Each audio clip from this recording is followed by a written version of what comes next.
Went before CNI April 17th for I'm so behind. consideration. For consideration, thank you. Thank you, sir. Approval of this item would authorize the superintendent to execute a contract amendment with School Data Solutions in the amount of $274,000 for the student data portal Homeroom in the form of contract amendment dated March 28, 2018. May I have a motion, please? I move that the school board authorize the superintendent to execute a contract amendment with School Data Solutions in the amount of $274,000 for the student data portal Homeroom in the form of the contract amendment dated March 28, 2018, and attached to the school board action report with any minor additions, deletions, and modifications deemed necessary by the superintendent, and to take necessary actions to implement the contract amendment. I second the motion. Questions, comments, concerns from my colleagues? And I see that we have Chief Jesse here willing to answer same. Director Burke, please. I have a question related to this, and I think we've spoken about it in CNI committee as there's a lot of centrally customizable features and then also site level customizable if people are using their own assessment tools or to comply with the work that buildings are doing, so we can build that forward. One of the conversations that's starting to weave into things, you might have heard earlier, we were talking about the since time immemorial adoption as something we want to look towards in the next month or two, formalizing it. Is this a structure which would support if there's an assessment or, I believe there's a sort of a benchmark tool or some sort of contemplation. Does this homeroom tool in its current as amended state, is it flexible enough to use it for that purpose or for any other subjects?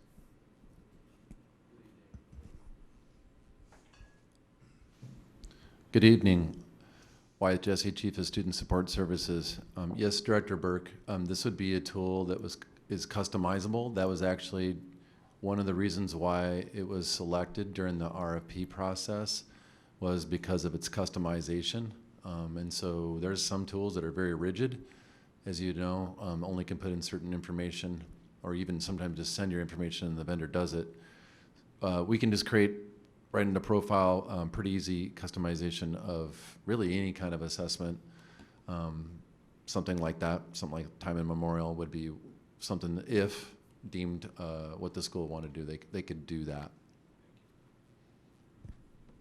Other questions, comments, concerns from my colleagues? Director Pinkham. So it was brought up in public comments about do students and families have the right to examine and delete entries from the data portal. I think for me also, do families also have the right to see what's in it? Again, public records, do families get to see it, or is it just something that the student, I guess the student can see it, but who has access to it and how secure would it be? So Director Pinkham, this is a tool meant for educators. What is specifically the interface, we have other tools to do interface. This particular tool is really meant to give information about the students, that really just comes from other sources. It's really a centralized source for some of the school-based data that would typically be in a file folder sometimes, or an Excel spreadsheet, and then also the data merge off of something like PowerSchool that has all the same information in it. If there was a request, a parent wanted to come in and see what that information, we could print that information. It prints out to about 92 pages usually per student, that much information. It's like those kind of data warehouses. But the really nice thing is we're working on the graphs. So when you do have parent conferences, you have the data and you can just print out nice graphs to just put in front of parents, and that's just what we would consider best practice. So would instructor comments be put in this type of portal where you'd see, or is it just more assessment scores that are going in here, and then so you can see the graphs and see how they compare against maybe their peers? Or typically that information goes right into the report card, as you know, or progress reports, I'm sorry. So those things usually hold within that, or they go on emails, and there's just different vehicles some teachers use. But then also Specifically, some of the intervention data that would go into there depends on how much services and supports go for those students. One thing, like an example, why it's so important to have some of that information is like McKinney-Vento. So really, some educators don't go away into Power School searching for who are their students who are identified for homeless. That tool can help flag that, and you can actually identify subgroups. You can create that group so that all those educators can know that's part of that student's story, so we can get better supports them. I'd like to follow that up. Mr. General Counsel, could you come to the box, please?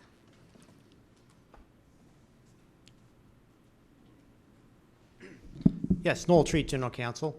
Let's go with a hypothetical, if we might. If a parent feels as though their student is being inappropriately or unfairly labeled and made a request to the school district to see the homeroom data aggregation, what would our response be as the Seattle Public Schools? Yeah, I believe that the student who is at issue in the record, their family would have a right to look at that as part of their student records. Obviously, because of FERPA and other privacy laws, one student or one person couldn't look at another student's records. But I believe, as we do with most student records, you have the right to look at records about your student. Thank you. Mm-hmm. Director Mack, you had questions, comments, concerns. Actually, it's connected to the question you just asked, because as we're talking about student records, I'm thinking of that Pink Floyd song, it's going to be part of your permanent record, and concern around whether or not something gets in there that's incorrect, mislabeling, and potentially is in the future damaging to a student. You know, teacher reads it 5 years down the line and it's problematic for their impression of that student or something of that nature. So I have two questions that are somewhat related. One is, three questions. One is specifically, what is the process by which a student or family member of that student that has the right to see that record, do we have a formalized process in place to make that request? So that's one question. The second is, if there's something incorrect in the record, do we have a formalized process by which amendments or changes or corrections can be made? And then my third question is around the actual security of that data and how we ensure that it doesn't land up in somebody else's hands that it shouldn't. Those are my three. All right, so let's talk practically. So on this particular issue, this information that goes into Homeroom is just like any other record. Instead of it being in a file folder, for some of this information, really a low level of it, for most students, it would be just what would be represented in PowerSchool or any other device where we're tracking information for student records. So the information that, if requested, of course, the parent, when parents come to the front office requesting what's my student records, those records would be made available and they print them out. They usually, sometimes can just do it. They would just usually generally do it right on the spot, not even having to hardly wait. If they're busy, then most certainly those requests could be made within a timely basis. So parents do that, and that's how they tend to come to. Principals don't usually get emails, or front office get emails. Sometimes there are record requests for things like advanced learning. We have some of that data. You turn around, we give them copies of that information upon request. So parents make requests for all sorts of information. We turn around and we give it to them, just as Special Counsel Noel Treat just mentioned. They all have a record and a right. As far as errors for the information, I'm sorry, if I could interrupt you for a second. Sure. Is there a specific place on our website, or is there an actual process that says, if you're interested in getting your record, this is where you go and how you get it? Is that procedure clear to families and students?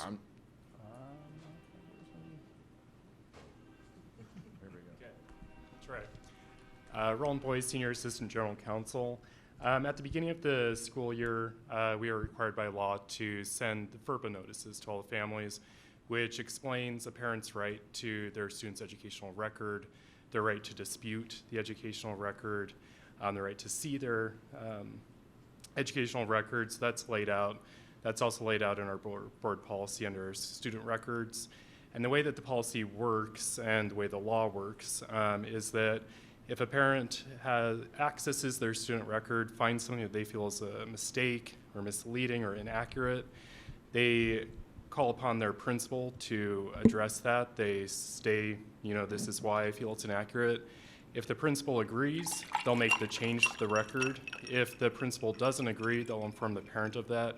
And then the parent has the right under the law to insert their own statement into the record explaining why they believe that it's incorrect. So that would also become part of the student's record as well. That work? Thank you. The other questions that she asked, security, et cetera? Chief Jesse? Mr. Jesse, I think that he did just respond to my first two questions about how you go about getting the record and then amending it. But my third question is about the security of the student data. So that information is held with us. So we have a part of this is a student data agreement that we make with vendors like this. The Homeroom is the same one. That data is secured, no exchange for outside sources.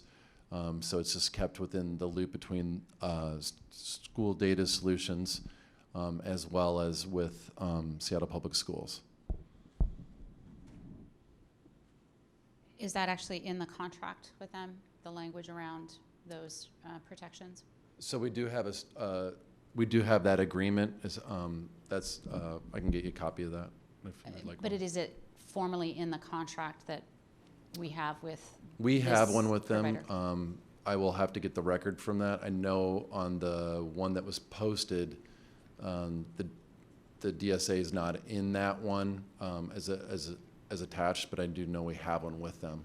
So I'll have to come back to you on that. I just want clarification whether or not it actually is a part of the contract So that I'm looking over to. it is in the contract. Yes. Okay. Thank you.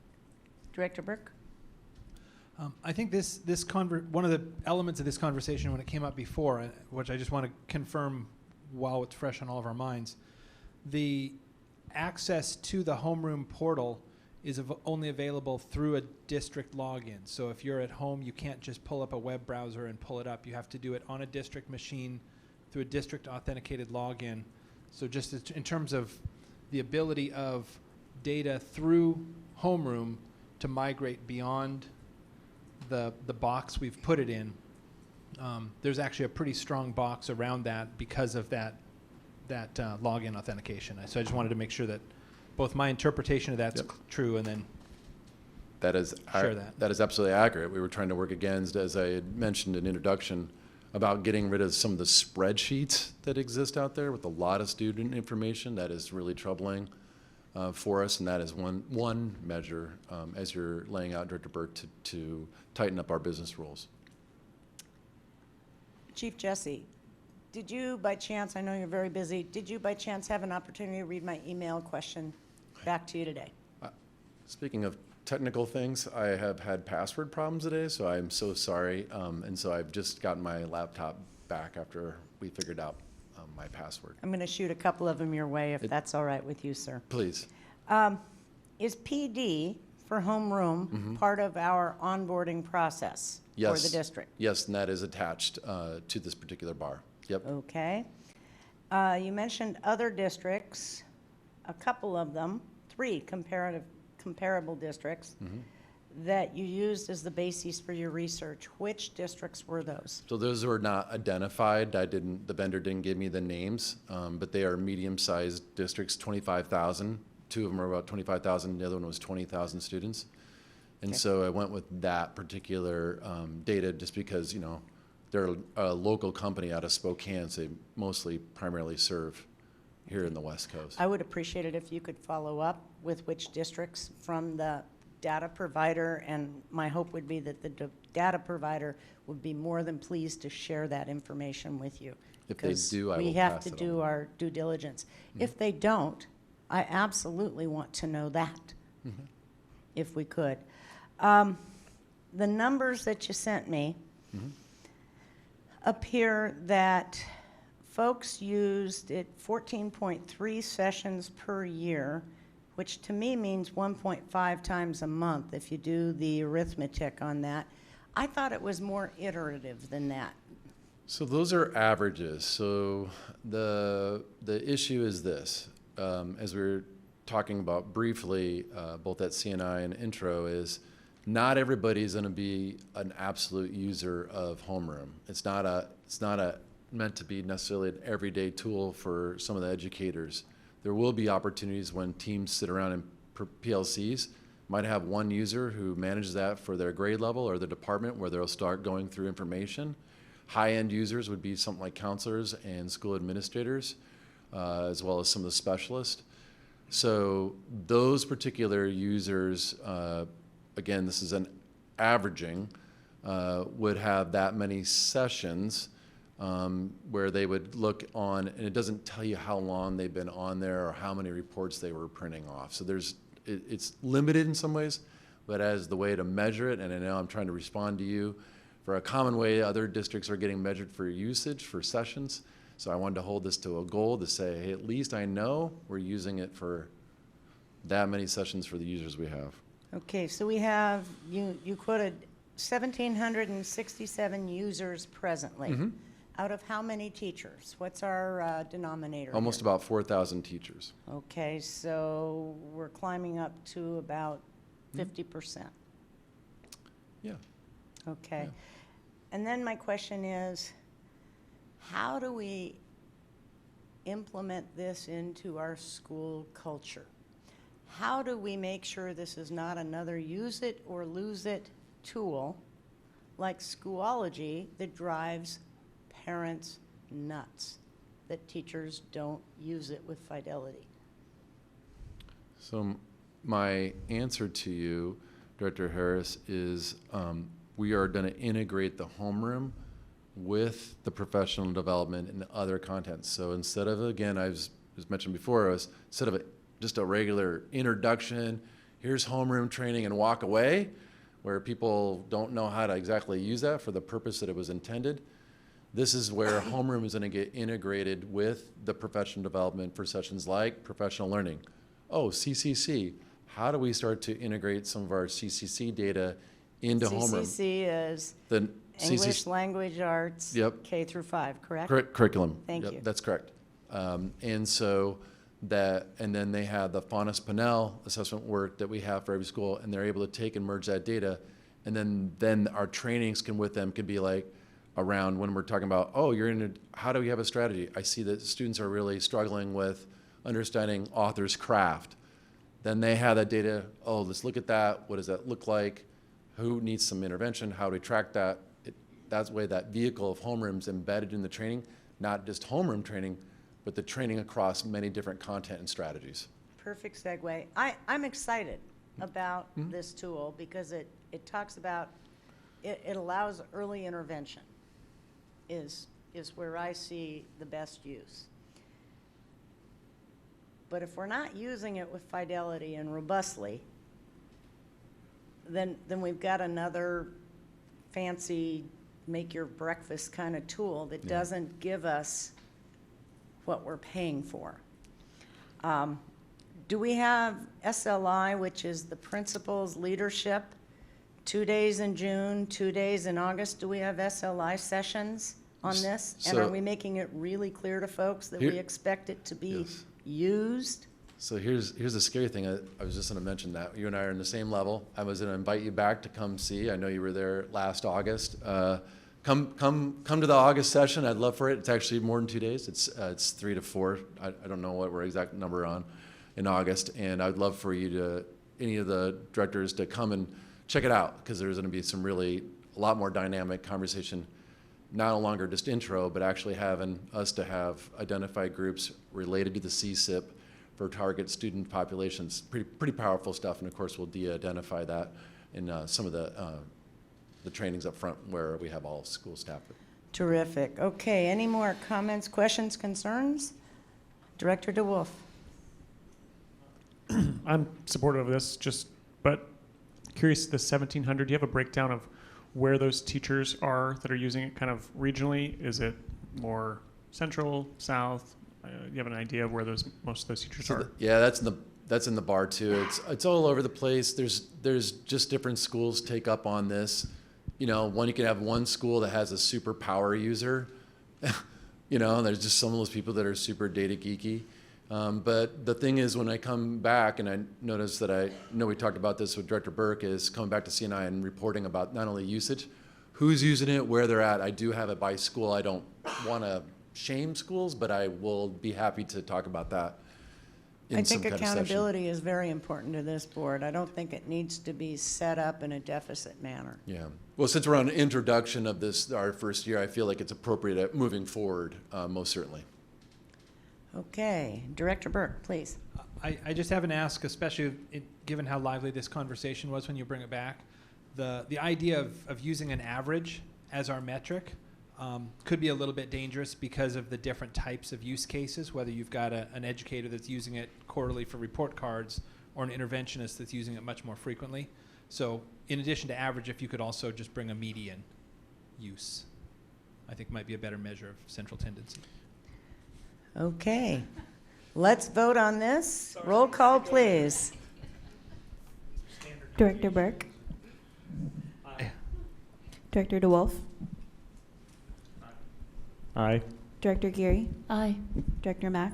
Aye. Director Patu. Aye. Director Pinkham. Aye. Director Harris. Aye. This motion has passed unanimously. Thank you. Number 2, approval of purchase of equipment from Black Box to replace existing voice network that supports desktop telephones and 5-year software and hardware support for $3,671,575.40. This came before Ops April 5th for Consideration. approval of this item would approve a 5-year contract for the telephone system upgrade with Black Box. May I have the motion, please? I move that the Board of Directors authorize the superintendent to execute a 5-year contract with Black Box to provide a telephone system upgrade in the amount of $3,671,575.40 plus Washington State sales tax, and to take any necessary actions to implement the contract. I second the motion. Comments, questions, concerns from my colleagues? Director Patu. So I would like to know, I know the first system we had lasts for a long time. So what is comparison to this new equipment that we're actually getting? How is that going to give us more for our money like we did the first time in comparison? Thank you, Director Patu. John Kroll, Chief Information Officer. Our first system did last about 20 years. So the new system brings newer technologies to connect to broadband systems to take advantage of more digital and mobile technologies.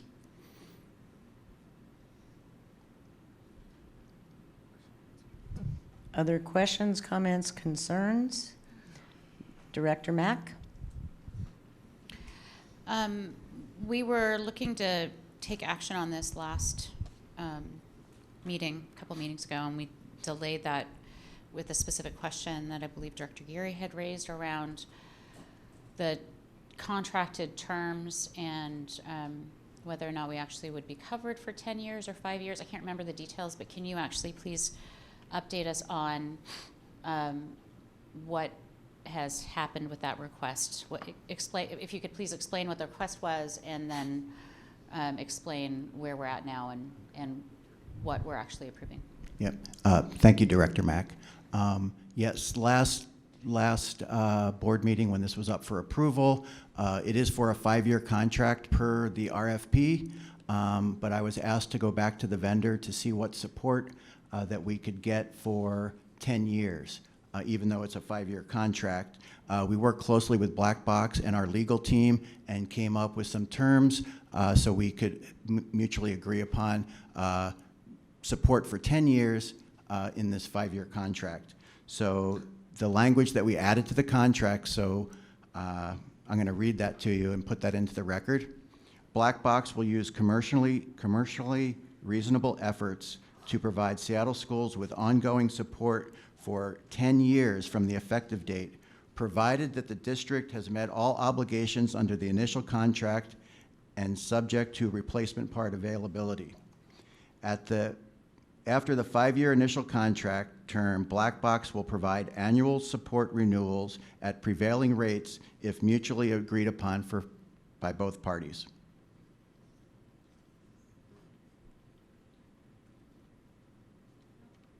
Other questions, comments, concerns? Director DeWolf.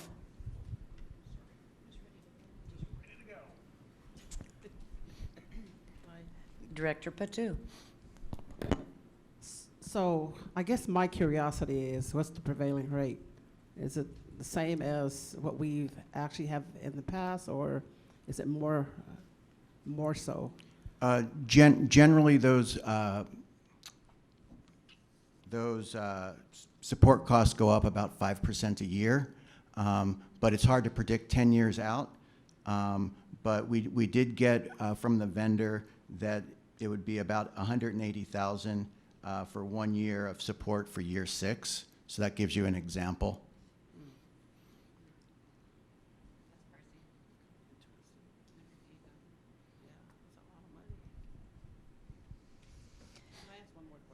Absolutely, Director Patu. Clarification. Is that a normal price? Is that, I mean, I'm not quite familiar with. Yes, normal pricing is actually whenever we enter into a hardware contract, the normal support pricing is 20 to 22% of the cost of the hardware. Okay. Thank you. Other questions, comments, concerns from my colleagues? Seeing none, roll call, please.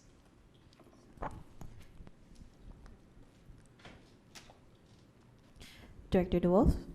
Yes. Director Geary? Yes. Director Mack? Yes. Director Patu? Aye. Director Pinkham? Aye. Director Burke? Yes. Director Harris? Aye. This motion has passed unanimously. And thank you to the legal department, Mr. Kroll, and to Black Box for making sure this got embedded into the contract. Much appreciated.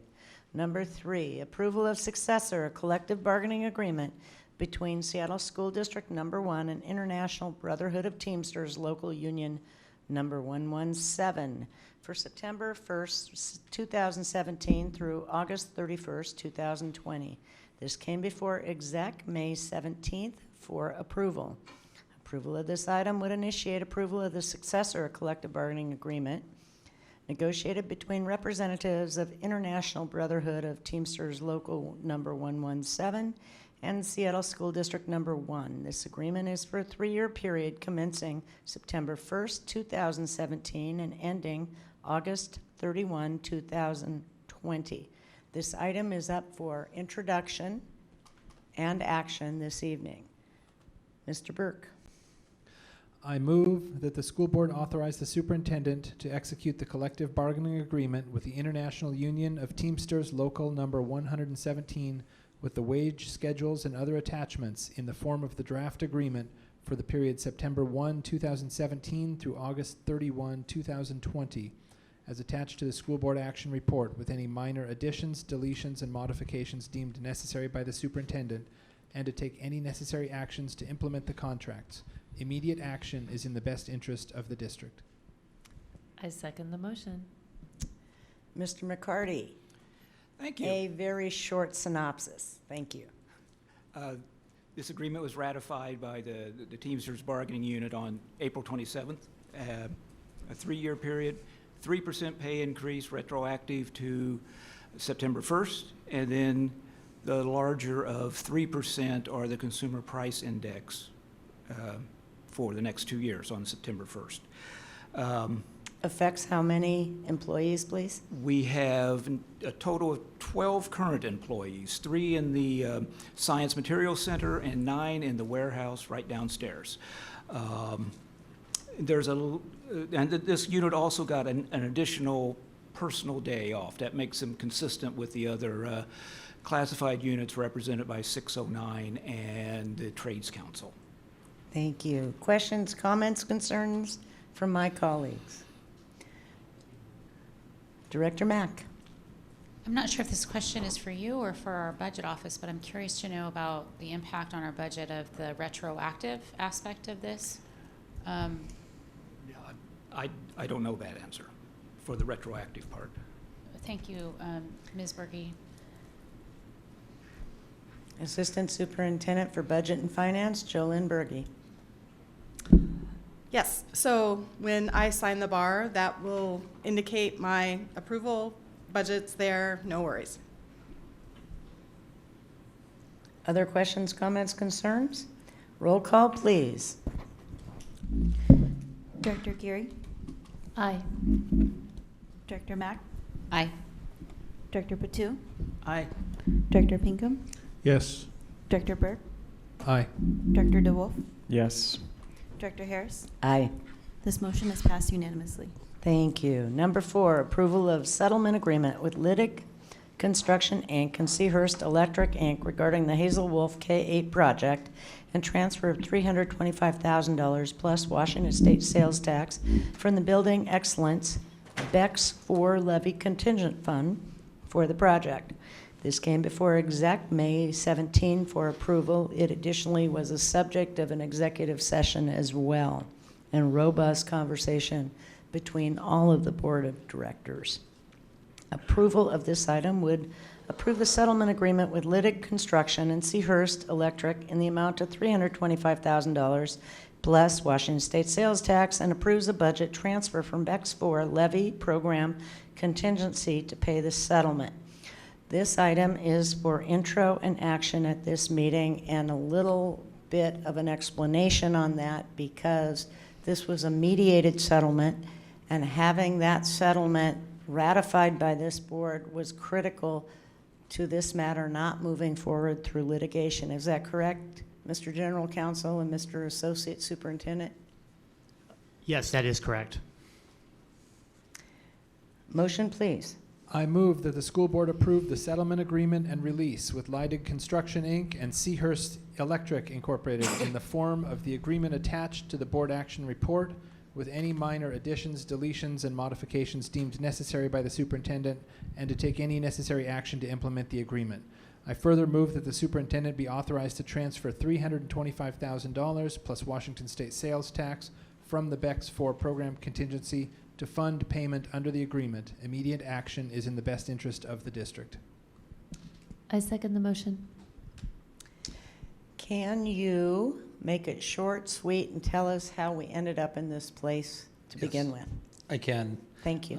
Richard Best, Director of Capital Projects and Planning for Seattle Public Schools. And I can tell you that I visited the Hazel Wolf K-8 project site on a monthly basis while it was under construction. Towards the end of the project, we became aware that there was a dispute with Seahurst Electric on some of their compensation. They were alleging that there had been a substantial amount of electrical changes on this project as relates to their original construction contract. That amount was approximately 10%. The original construction contract was $2.5 million, and they had construction changes in the neighborhood of 250,000. Excuse me. The original contract was $4 million, and the construction changes totaled $400,000. And they alluded that there were so many changes that they were inefficient with their workforce. In addition, you'll remember that 2016 was a very wet winter, and so they filed a request for equitable adjustment. The request for equitable adjustment was in the amount of $1.2 million. We had a mediation settlement in which on April 25th. Why does the weather matter? I don't mean to cut you off, but the weather actually had a big part to play here, correct? The weather did have a big part to play because Thank you. we were able to grant some time for weather, but they were alluding that we did not grant adequate time for weather, and that we actually compressed the schedule, creating inefficiencies with their manpower and also creating more oversight required of their manpower. And so that was part of their claim. We did not agree with the claim amount. We went to mediation. We had that mediation on April 25th, and the settlement agreement is attached and before you. Thank you. Questions, comments, concerns? Again, this was a matter of executive session and discussed ad nauseum. Director Pinkham. When you have these kind of situations come up, we can't control the weather, unfortunately, and the weather patterns are changing. People believe in climate change or not. So future going, are we going to hopefully have contingencies to maybe prepare for this in the future that, hey, we don't know what the weather may be. We may get another harsh winter rain or whatever, that maybe we need to plan for that contingency so such things doesn't come up that we say, yes, you got to get this done, or hey, yeah, we had that in our plan that yes, weather may delay it, and so that we don't have schools that are waiting to move into other schools as we rotate buildings. Yes, we did have some time in our construction schedule allowed for weather delay. Unfortunately, 2016 was the wettest winter on record at that time. 2017 subsequently passed that, and it just, in order to meet school opening, we authorized acceleration on this project, but this contractor alleged that he was damaged not by the acceleration, but just by the inefficiencies that compressed schedule created, Director Pinkham. As we look forward, we will be working with our schedules to make sure they're earlier in the spring. This year, I can tell you that both E.C. Hughes and Loyal Heights will be opening at the end of May. 2018 was not, or 2017-18 winter was not as wet, so. Okay, seeing no other comments, questions, concerns from my colleagues, roll call, please. Director Burke, Aye. Director DeWolf, Yes. Director Geary, Aye. Director Mack, Aye. Director Pt2, Aye. Director Pinkham, Aye. Director Harris. Aye. This motion has passed unanimously. Intro item number 1, approving board policy number 3242, open/closed campus, and repealing board policy D42.00, student access and egress. This came before OPS on May 10 for Approval. approval of this item would repeal an older policy about open and closed campuses and adopt a new one with clarifying language changes, but would not call for a change in current practice. May I have the motion, please? We don't have a motion. It's intro. Hello. Mr. Ronald Boy, will you speak to this concisely, please? Yes, this is a simple motion before the board. This was a previous lettered policy, which I'm sure you guys know are old policies, and we updated to the current numbering system, and we also updated to reflect current school practice. Can you do current school practice in a nutshell, since we're creating a record here, kind sir? Yes, I can. Current school practice is that students, especially our elementary and middle school, stay on school campus during school hours. High school is a little different, where they can choose to have open lunches, and students also have individualized schedules that may take them off campus during the school day for different educational opportunities. Questions, comments, concerns from my colleagues? Director Pt2. So I guess you're saying then the rule stays as is, so we have not made any changes? No, we did make changes to the proposed 3242 policy as a reflection of current practice. It's still a very short policy, and I could read it for you if you'd like. It's actually quite a bit different than the previous. And I just want to know what's the slight difference between what we already have and what we have looking at right now. The current policy did not distinctly define a high school's ability to have different ingress and egress from the school campus. We defined it as during lunchtime and during educational experiences that are available to the kids. That's the main change. Okay, thank you. Director Burke. I think back to my high school days when actually you could have spaces in your high school schedule. And I took a late arrival so I could have a morning job. So how does this impact late arrival, early dismissal, sports, all of the things that our kids are doing that are individual student level, not even necessarily school level? Since I see that individual school schedule has been stricken through on this policy. The way that we currently have it proposed is as approved educational activities, and that would encompass the work-study experiences, the athletics experiences that are all offered through the school. Director Mack? I'll also add to that we had a robust conversation around the potential impact of switching to more credit-bearing opportunity schedules, which add time in the day in which students may actually end up with holes in their day in the 32 credit, and how that would be handled in this policy. And the policy ends up actually not making any statements around that. It's the same policy that you stay on campus, but there could be, and I want to flag this for the public and for us to be considering, there could be issues around what do students do if they have a 2-hour time block in their schedule and they're on campus, and do they go to the library? Do they have a place to go? And from an educational experience and facilities perspective, it's something that we need to be considering as part of the whole picture. So that we had a robust conversation around that. This policy doesn't address it other than they're expected to stay on campus, but we need to consider what are they going to be doing on campus and where will they be if they are not in a scheduled class. Correct. Director Burke? Since the word schedule has come up multiple times in this conversation, I would be interested if that would be viable to include the word schedule in this revised policy, so it would be approved educational schedule and activities, or something around that, just as a suggestion. Make a motion to that, yeah.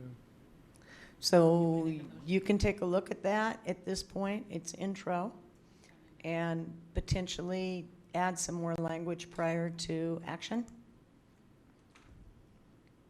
Okay. Thank you. Number 2, approval of the 2018-19 Student Rights and Responsibilities. This came before C&I on May 15th for Approval? approval of this item would approve the 2018-19 Student Rights and Responsibilities document. Questions, comments, concerns from my colleagues? Director Burke, would you lead us off? Sure.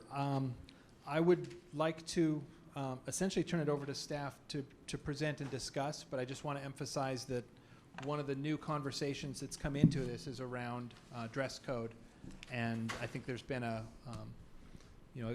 good and appropriate question around, is this the place for dress code, is this the time for dress code, and is there a need for dress code? So if you could kind of weave that into the narrative, time, place, need. And that'd be Mr. great. Boy, if you could also add in, because I understand you're part of the looping on this conversation as well, sir. Yeah, that's correct, and I'm actually happy that this came up. And I think that it would probably be most efficient if I just address it up front, and then we'll let Erin address the actual rules and responsibilities handbook that she's created. The thought process behind dress code being a part of this is that the rules and responsibilities document is a discipline document. It guides due process rights and discipline offenses. And from a philosophical viewpoint, I don't believe that it's an appropriate place to include dress code. We are at a position where we are trying to move forward in the way that we handle discipline in our schools. We want to reduce time out of class. And I really believe that in most cases, unless the dress code violation actually violates one of our established discipline rules and discipline offenses, that it should not be used as an opportunity to remove kids from class and miss out on instructional time. So as a result, and I've been thinking about this the last few months, I would not suggest that it be part of the roles and responsibilities, but I actually feel it would be helpful potentially to start a discussion around having a district board policy that addresses dress code. And from a legal perspective, I feel like right now we know that individual schools are creating their own dress codes. From a legal perspective, I do see that there is some risk there because a dress code can be written in a way that it could potentially have First Amendment implications or freedom of religion implications. And I really would feel more comfortable with a board policy relating to dress code and a board policy about dress code that really just addresses the problem that we want to solve. And that's making sure that kids feel safe and welcome in school, and making sure that kids aren't wearing something that's vulgar, promotes gang affiliation, promotes drug use. Other than that, I think that we can have a pretty open viewpoint about dress code. We just want to solve the problems that can come into it, and there are pretty few. So I have been working on a potential dress code. Also working, going to be meeting with students at Garfield next week to get their voice and their opinion on sort of the draft that I've come up with, to see what they think about it. And then I think that hopefully we'll be able to potentially have this rolling to maybe have something to propose to you in the next couple months. And Aaron and Pat, did you want to address this as well, please? I do, Aaron Romanek, Program Manager Discipline. I do agree with Ronald. We did speak after the CNI committee meeting a few weeks ago. I do not believe philosophically it does belong within a discipline document. I do support the idea that it lives somewhere else. I also support the idea that we do some extensive community engagement. I know that it's worked for us with our discipline documents, working with school leaders, with staff represented by SEA, students, families, community members that have a vested interest as well. So I do agree with everything Ronald said and feel that we should move forward in a different place. Thank you. Other questions, comments, concerns? Director Geary and Director Pt2. Just quickly, 2 points. I'm really happy to hear that students are working on this issue and exercising their voice. I want us to make sure, and I think this could be a great opportunity for us to look at what Garfield's doing, but then also think about a platform that includes a wider swath of voice before we look at doing anything from a centralized perspective. And then did you have more to present on what we're presenting here? Yeah. And so should we get that? Let's get comments, questions, concerns, and then we'll go back to Aaron to continue. Director Pt2. I guess my comment would be just to follow up what Director Geary already has commented about getting a more wider perspective of different kids, different students all over our district for their opinion, other than just choosing one school to give their opinion, because I believe that all students think differently. And it would be great to get new, better and wider perspectives. Director Pinkham? And I just want to go back to the dress, and you're saying not to leave it up to the board policy, but reading what's currently in it, we have student responsibilities. You say dress appropriately for school in ways that will not cause safety or health problems. Is there any possible to consider add dress appropriately and respectfully?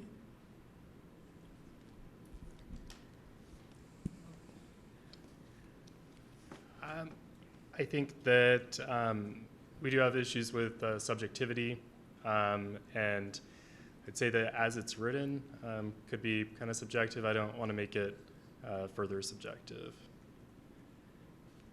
Director Mack. Just for clarification, is this the same document that comes out in the first packet of the year, which in the past has been like on blue paper and a little trifold, and is this the same document but it's been redrafted and it's in a different format? What's in front of you is the Student Rights and Responsibility, which is our large document that has all of our appeal rights. What you're speaking to, the trifold, is a basic rules, so it's a condensed version with the highlighted pieces. It's extremely difficult. We do print those for all 54,000 students and distribute them throughout the summer to our schools. With that said, typically dress code, that aside from the one line that Director Pinkham had just quoted for us, there's nothing else in this document related to dress code. So my follow-up to that then is that I'm not remembering if this actually came out in public comment testimony earlier in the year, or if I just heard of it when I was on the campaign trail. But there was multiple folks who noticed that that document that gets printed for 54,000 students had pictures of African American children right next to negative. It's been corrected. And so I just wanted to raise that question and clarify, have we taken a look at that document to deal with those issues of? Yeah. When that was raised to our attention, we immediately corrected it. It's corrected in our online version. Unfortunately, our printed versions go out in July and August, so we weren't able, those had already went out to students, but it's been corrected online. Moving forward, once we have approval of this, we will edit that document again before the end of June to get it to printing as well. So we definitely are taking that and community feedback into consideration as we edit that document. Okay, I'm going to make a statement and close out this portion of the intro item. I have seen numerous times where building-based management and/or principals have addressed this issue with a lack of sensitivity and, in fact, misogyny. I don't want to have other conversations about whether or not a young woman's bra strap is showing. That is discriminatory. That is outrageous, and I am beyond thrilled that we are moving beyond those conversations and that we have traction for student voice and input, and we can meet that wonderful tension between administrative oversight and having 104 different policies. Thank you very much. Thank you. Let's go back to the student rights and responsibilities. Great, thank you. Larger topic, please. We didn't mean to take you off track, but when you see an opportunity, you gotta take it. That's quite all right. So we bring forth before you the 2018-2019 draft student rights and responsibilities and accompanying documents. This is part of School Board Policy 3200, which is written rules of student conduct that comes before you each spring. The proposed edits that we have incorporates language from the revised School Board Policy 3224, which was approved in December 2017, which is student behavior and disciplinary responses. The language shifts away from just relying on exclusionary practices to one of shaping behaviors and the use of restorative practices. These practices would not have been possible without the support of the school board by way of the superintendent's goal. This money also allowed us to start putting our policies into practice. Throughout this year, we've been working with school sites to reduce the use of exclusionary practices by not only providing direct service, but also by helping shift adult beliefs. The proposed edits also include specific changes that indicate adding the disciplinary response and appeal rights for students who possess a firearm on campus. Previously, this was in a school board policy that wasn't called to the attention within the parent document, which we felt important to incorporate. We also added to the school leader document, which is also available to our public, an expulsion review board process. It's an internal process for us to be able to go through before a student is formally expelled from a school. We also removed excessive footnotes. Lots of different pieces were footnoted to other components that weren't in the document itself. So we made sure we footnoted the larger WAC and RCW language, but we took out and just cleaned up a lot of what was there for our parents. Also worked extensively with the General Counsel's Office with Ronald Boy to make sure that our changes were in line with legislative changes. And we also continue to align with all of the conversation that we've held between the last 3 school years. And we also incorporated the feedback that we received from our basic rules flyer as well throughout this school year. So I'm happy to take any questions. I had more prepared for the dress code, but we've already covered that. Any questions that I can speak to on this document? Director Mack. I'm wondering if this is actually covered in this document or if it's covered elsewhere, but I hear a lot about students being held in from recess in the elementary years. And I believe we have a policy that excludes that, that says, no, you cannot hold your student in from recess for not finishing work or disciplinary reasons. I would have to look it up and find it again, but I remember reading it in a policy somewhere. And so I'm wondering whether or not that's actually folded into this document. And what are your thoughts on that? So that would be, we talk about school-based responses, and we have a wide range of school-based responses within our buildings. And so we cover what school-based and some examples of those would be. To my knowledge, and it's not incorporated in this document, as far as holding in or removing students from recess is not allowed. And I will defer to Ronald potentially if it lives somewhere else besides this.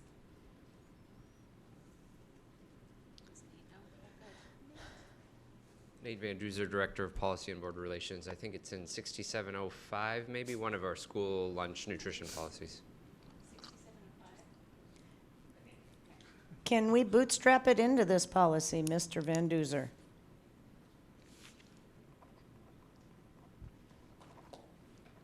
It's a terribly important point to folks. Well, so I would defer to Erin as to kind of she's a content matter expert on the student rights and responsibilities document and what's appropriate for there or not. And if we were talking about another board policy, my general feeling is trying to avoid redundancy where possible, because when we change one thing, then that's where we run into problems. Director Mack and Mr. Boy. So one of the issues that I think might be floating out there, which is what you're trying to resolve by having a parent-facing document, is clarification on what's allowed for discipline and what's not.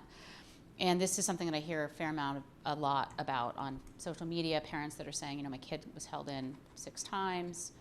And if it's a policy that we have and it's not a disciplinary procedure that we actually support, but it's happening in our schools, we have a disconnect between educating our educators and that kind of thing. So, and as far as the policy, there is a policy that does say that kids cannot be held out for mealtime, and mealtime is usually paired with recess, but they are separate. So the policy does indicate that students should not be not allowed to participate in mealtime because of a discipline. I'm not aware of one relating to recess specifically, and we do find that that with our elementary schools that at times it is an effective way for corrective action, but I am not aware of the. Are you finding it as in 67? Could you all go back and talk about this and see whether or not it's appropriate to add before action, because it is an issue of great import to a great many folks. I think that it could potentially be added to this. I think that, again, it would probably have more power as an actual standalone board policy. So I think that would be the discussion of appropriate placement. Director Burke? I would maybe suggest that we look at 3405 student wellness, which speaks to sort of access to food and recess and things like that. Might be a place to put it as well. Mm-hmm. Yeah, I think that's probably one of the good suggestions. Okay, if we can put that on the action plan for CNI then, for discussion, much appreciated. Yeah. Thank you very much. Number 3, and time check, 7:35. We are not going to make an 8 o'clock adjournment. Approval of the annual highly capable program plan. This came before CNI May 15th for Introduction. For approval? Oh.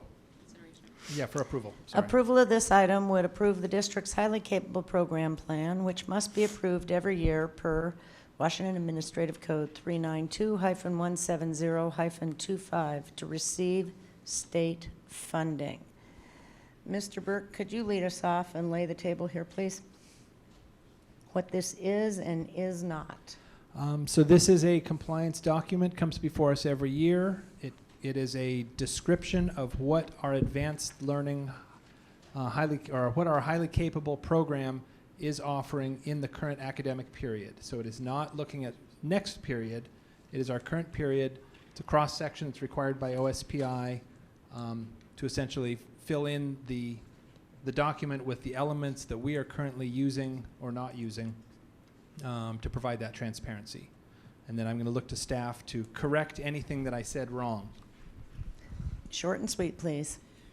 No corrections. This is Carrie Hansen, Director of Student Support Services. No corrections to add. Comments, questions, concerns, Director Mack. Yeah, I wanted to bring to the public's attention and a letter that was sent to us and the district from 9 licensed psychologists. And it relates specifically to, I don't have page numbers on this. It's actually kind of a funny document on how this report is written that OSPI has done, but it's under the WAC 392-170-047 related to the process for appealing. I believe that WAC requires, the Washington Administrative Code requires that districts have written appeal processes that are clear to the parents. And it was my understanding that earlier this year that changed, the process changed midstream, and the letter that came to us from these psychologists states that they have 2 concerns that they're writing about, that the written information available to families and private psychologists about the appeals process is conflicting and at odds with how the multidisciplinary committee is making decisions about appeals, and that the identification process is not applied equitably to all enrolled students. So if I understand what happened, there was previously a threshold number of 95 or 90s, I can't remember what the numbers were, but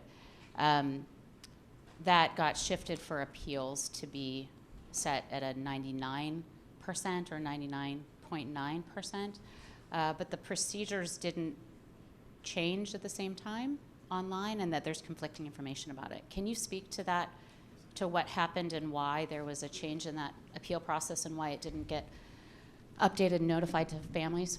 Yeah, Stephen Martin, supervisor, highly capable. The law requires that we have an appeal process, which we do. Every district determines their own, and our process used to be that a student simply got a second chance to take the test again. Students are required to, for highly capable, get a 98th percentile on a cognitive score and a 95th percentile in math and reading.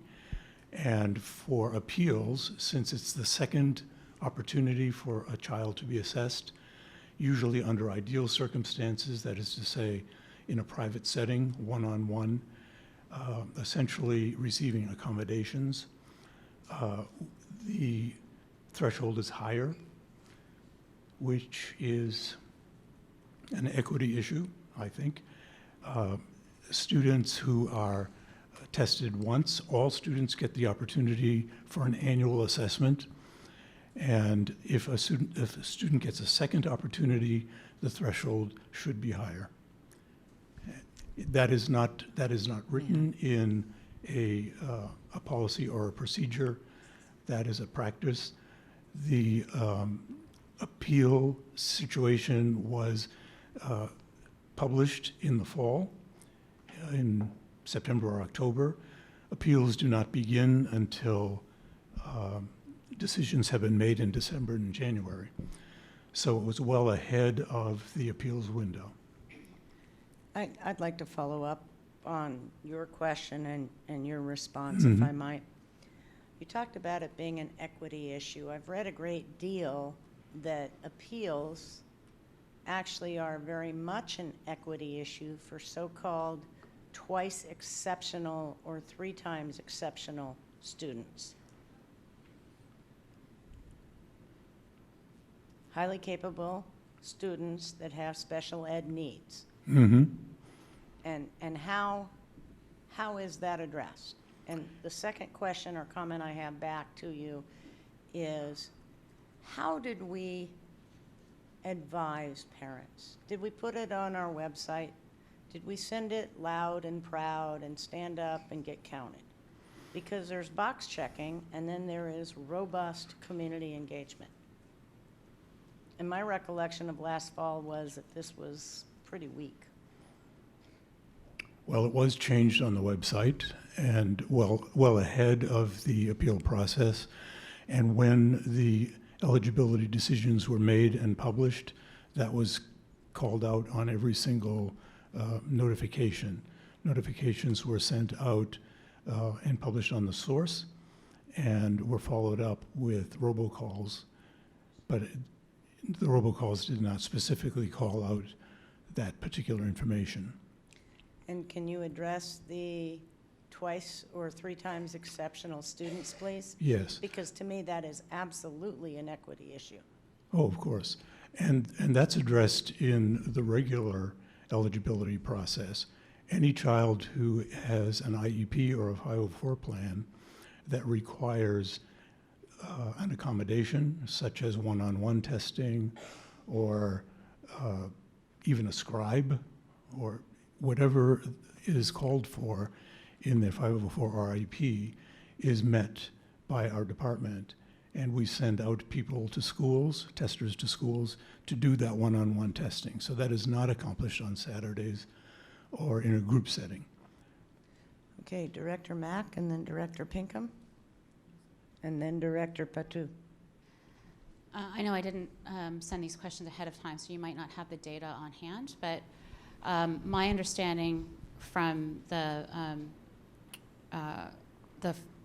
licensed psychologist that wrote this letter was that they provide every year pro bono private testing in order to support our equity efforts, and that those pro bono, that what in fact happened this year was that students that did private testing pro bono were admitted, but students that had private testing that may have met the old threshold of the 98, 95, 95, but didn't meet the 99, 99, 99 threshold were not admitted.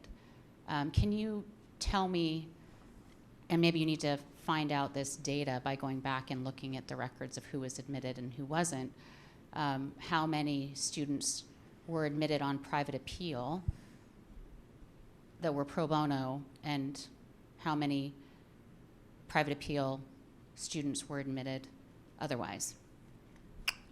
The pro bono aspect is not at issue. Those psychologists, and not all do, but some do provide pro bono testing. That is handled through our office because the appeals don't go to the psychologists, they come to our office. Families that are on free and reduced lunch and are eligible for those considerations are given the opportunity to be given a pro bono test if the psychologist can be found who will give one, or to be tested by a school psychologist at no cost. I'd like to have, before we actually, because this is an intro tonight, I'd like for between now and action to get the data on private appeals, whether or not they were pro bono, which ones were accepted in at the lower threshold, and which and not which ones, but how many. So I'd like that information to be provided to the board as part of this report. May I suggest that the MSC, the Multidisciplinary Selection Committee, it looks at all scores, both for the initial eligibility and for the appeals testing. And they consider, there are special considerations, which by law include low income, ELL, and other special considerations of that kind. So that might account for what Director Mack is speaking to. that some students would be given an additional consideration because they belong to a protected class. Is that a no, you won't produce the data, or a yes, you will? No, of course not. No. Okay. We will, Sorry, we I will- didn't get no. an No, answer in I'm there. trying to explain in the absence of data, but we certainly can provide the data. Terrific, thank you. Director Pinkham, Director Pt2, and Director DeWolf.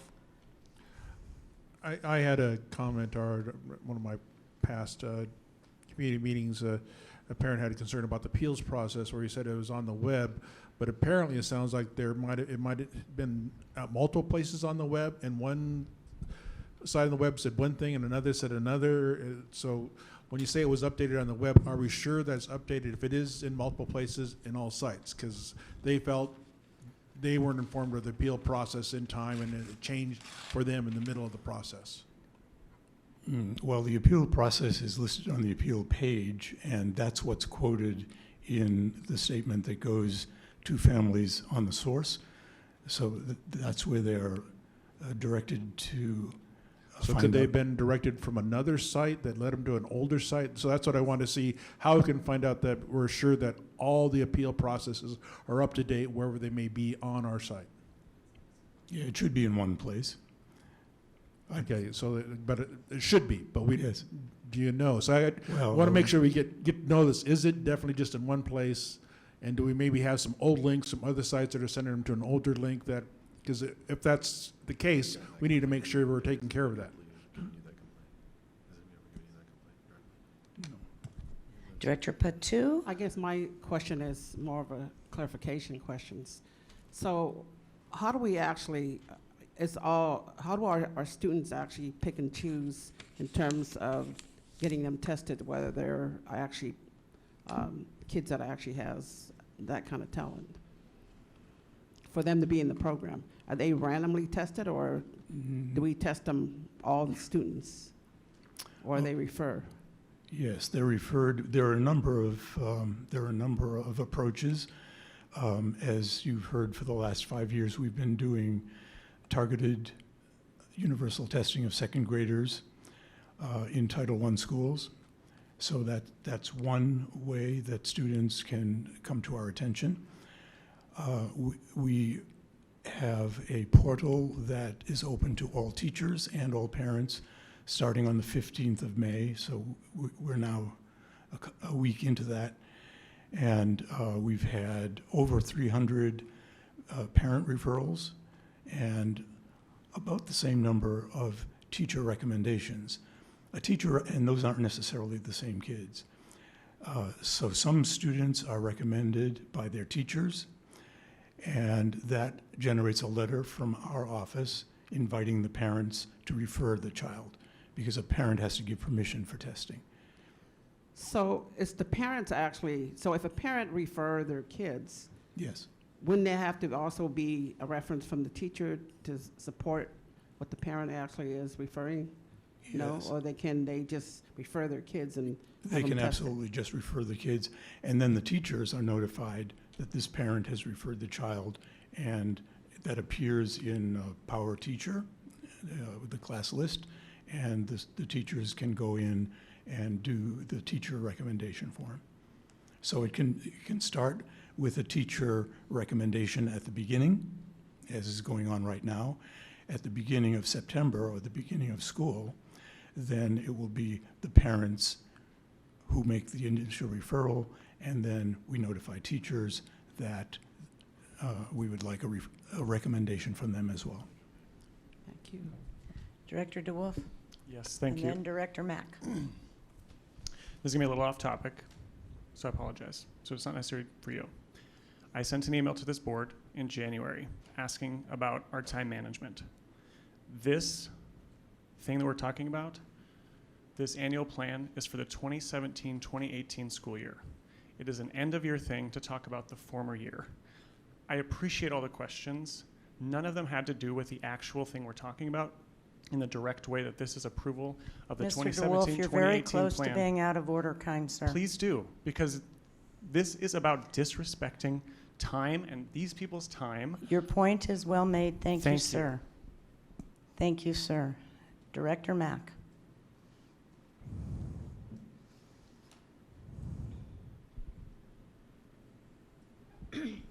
This report is a status update as to how we're complying with state law, and it's important to have it A, be accurate, in my opinion, and B, I think the reason why we do reports like this is to flag issues for the future and things that may need attention.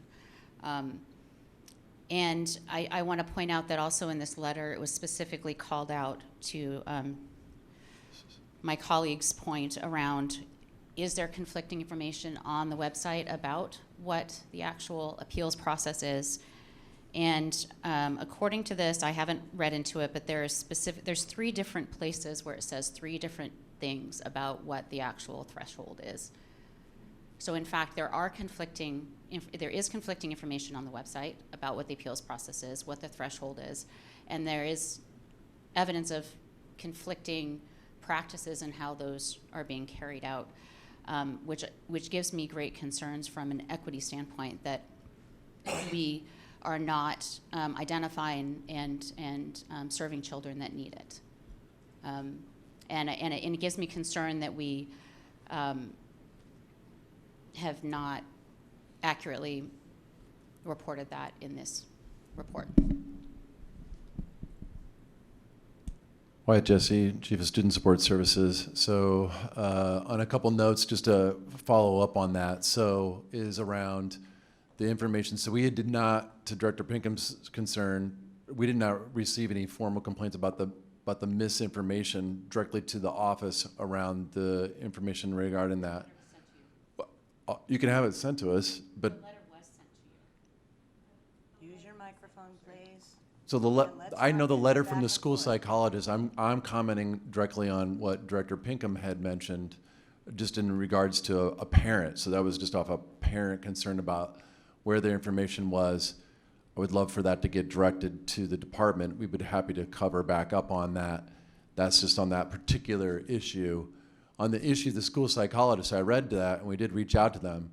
So as Director DeWolf was saying, that information in the appeals process is actually not part of our reporting. It's a reporting on services to students who are identified for highly capable.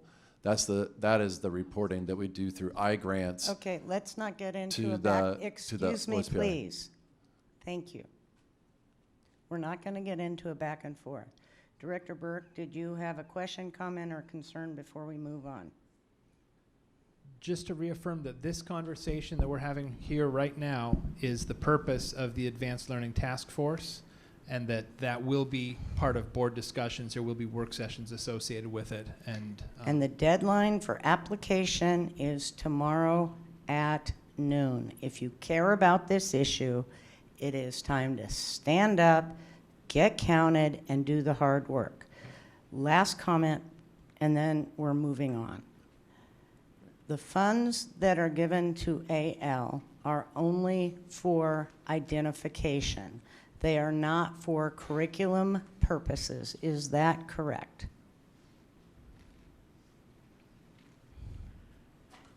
Highly capable funds are for identification, services, and professional development. And are we using the funds for highly capable for professional development? Yes. Could you get back to us and show us how much of your budget is used for professional development, for developing curriculum, please? Because there is a storm of social media and fake news and extreme concern about these issues. We are addressing them with the task force and moving forth. But obviously you can tell how important this is to folks. So the more information that you can desegregate and send to us, the better. Thank you very much. Number 4, City of Seattle Project Services, Contract Office of Superintendent of Public Instruction, United States Department of Agriculture, OSPI/USDA, Summer Food Service Program. This came before Ops May 10 for approval. Excuse me, for approval, Director Mack. I For stepped approval. on you. I apologize. This is one I think we can all agree on and be happy about. Approval of this item would provide meal and delivery services to approximately 4,000 vulnerable youth during the summer through an agreement with the City of Seattle. Assistant Superintendent Peggy McAvoy, please, short, sweet. Thank you. I would say that we've been doing this since the 1970s. It's an annual program that is very popular. The only difference from previous years is that this year we have gotten an additional $61,000 from the sugar sweetened tax from the city, which is going to be allowing us to buy more fruits and vegetables and provide more vegetarian options for our populations. And I might add, an initiative has been filed to roll that back this week. Questions, comments, concerns from my colleagues? Seeing none, thank you so much. Number 5, approval of contracts for annual Power School maintenance and support plus online registration subscription. This came before Ops May 10 for Consideration. approval of this item would approve 2 separate contracts with Power Schools for a total of $380,873.67. And can we get rebates when we make good changes to Power Schools or credits against our bill? John Kroll, Chief Information Officer. I'll check into that. Thank you. So I'm presenting this. This went to Operations Committee. Operations Committee asked for a slight change to the bar, so hence it came for consideration. Just to provide some more background on what Power School is. You know, Power School is our district student information system.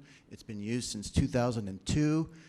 It is used to manage and report on student information, including data on student demographics, classes, attendance, grades. It is also our system of record for student data, and that data feeds into Homeroom, which you heard about earlier, the Atlas Data Warehouse, the health system, the truancy system, similar systems like that. Additionally, along with Power School, Excuse me, I don't want to cut you off, but I want to keep an eye on the clock here. Yep. What were the pieces that the Operations Committee had concerns with that needed to be added to the bar? it was just giving some more background, which I was just giving. Super. And so that's already on the website, on the bar, is that correct? Yes. Outstanding. Other questions, comments, concerns from my colleagues? Thank you, Mr. Kroll. I didn't mean to cut you off, but I got to keep an eye on the agenda. Director Burke, please, go for it. Sorry, John, you don't actually have to come back to the podium, but just as a, you know we're a visual board, and if there's a way you can help us with a visual tool that shows the relationship of the Atlas, you know, data warehouse with Power School, with Homeroom, you know, sort of the student-facing and family-facing components, because they all sort of work together. Some of them store data, some of them just display it. If there's a way you could create a visualization for that, just in future, I think that would be really helpful for us in understanding how they work together. Okay, thank you. Thank you. Number 6, approval of contract for implementation services from LSI Consulting for HR's Success Factors Recruiting Onboarding Project. This came before A&F May 14 For approval. Approval of this item would authorize execution of a contract with LSI Services in the amount of $385,000 for software implementation services and process redesign consulting. Hello. Assistant Superintendent, Dr. Clover Codd. Yes, good evening. So the purpose of this bar, as you stated, is to request approval for $385,000 in the form of a personal service agreement in order to implement SAP's Success Factors, which are the HR modules for recruitment and onboarding. This is actually part of the $1.5 million that the board approved earlier in the year to move the automation and modernization work forward in the infrastructure funds. Is this what was the subject of the conversation at the last work session? Yes. Having your systems Yes. talk to each other, et Yes. cetera, et cetera, et Yes. cetera? I had to remember which work session you were referring to. The one where you were the star. My team. And your team. My team is a bunch of stars. So I'll open it up for questions. It's pretty straightforward. There's a full statement of work attached to the bar. It's 49 pages, so if you'd like to read through it line by line, it will tell you every step of the way what the consultants will be doing for us. Questions, comments, concerns from my colleagues? Director Burke, please. Quick request. I see it in the bar, but since I had forgotten until you reminded me that this is actually an SAP add-on, if that could be included in the description, just to reaffirm that this is a thing that goes on top of SAP and is not a new system. I can do that. I'll work with the people that have the right technical knowledge and make sure that Is it's in one there. of your long-term goals to kill the SAP in decades? I've asked staff a couple of times, is SAP something that we should have a long-term obsolescence plan? And I get back, some people smile and some people frown. So I have no personal agenda around keeping or not keeping. Ultimately, it's what's the best tool for our systems. Thank you. No further comments, questions, concerns. Number 7, renewal of the Washington Schools Risk Management Pool coverage for fiscal year 2018-19. This came before A&F May 14 for approval. Approval. Approval of this item would accept the proposed Washington Schools Risk Management Pool coverage agreement for the 2018-19 fiscal year, and that the expenditure of $2,556,556, how'd they get that to match, and premium contributions to the WSRMP loss funding pool be authorized. Richard Stout, Director of Risk Management. It's my understanding this is compliance. It's my understanding this is a cooperative, and we do not have a choice in this matter in terms of having insurance coverage, and that you can tell us why this is a good deal. You are correct. We are part of a cooperative. We have no choice as to whether we renew with them for next year or not. There is board policy that requires us to have liability protection and property protection for our activities at our buildings. At this point, there are 2 pools in Washington State to which all school districts belong. The Washington Schools Risk Management Pool, I believe, provides greater level of service to its members in terms of loss control services, training, and other opportunities. And I believe it has a greater focus on maintaining financial strength and stability to be able to pay claims on behalf of its members going forward. Are you still on the board of directors of the cooperative, sir? I am not this year. I attend all of the meetings of the executive board, so And are we cross-training our staff so that we can get someone else on that board? I've been working with Troy White on insurance. He's been at a number of risk management and insurance meetings with me, so we're working on that. He's not quite got my 30 years of experience in the field at this point, but we are bringing him along. Thank you. Questions, comments, concerns for this compliance and very necessary item? Seeing none. Thank you, sir. Thank you. Number 8, approval of the annual Head Start grant. This came before A&F on May 14th for Approval. approval of this item would accept $4,647,138 in funding from the Department of Health and Human Services, DHHS, to operate Head Start services in the Seattle Public Schools, SPS, for federal fiscal year 2018-19. Mr. Goody, please. Gene Guzzi, Program Manager, Head Start. Yes, we come annually to ask for approval to apply for the Head Start grant. This coming year's amount would be about $4.68 million. Little change on that. The feds clarified that last week. And the grant will serve 357 children in 9 locations across the city for the coming year. Director Geary, you're on the Head Start committee. Did you have anything to add to this, ma'am? Head Start has needed to continue to look at ways to be more efficient with the money that it gets from the feds, because while the costs with regard to staffing go up, the amount that we get from the federal government doesn't necessarily match that.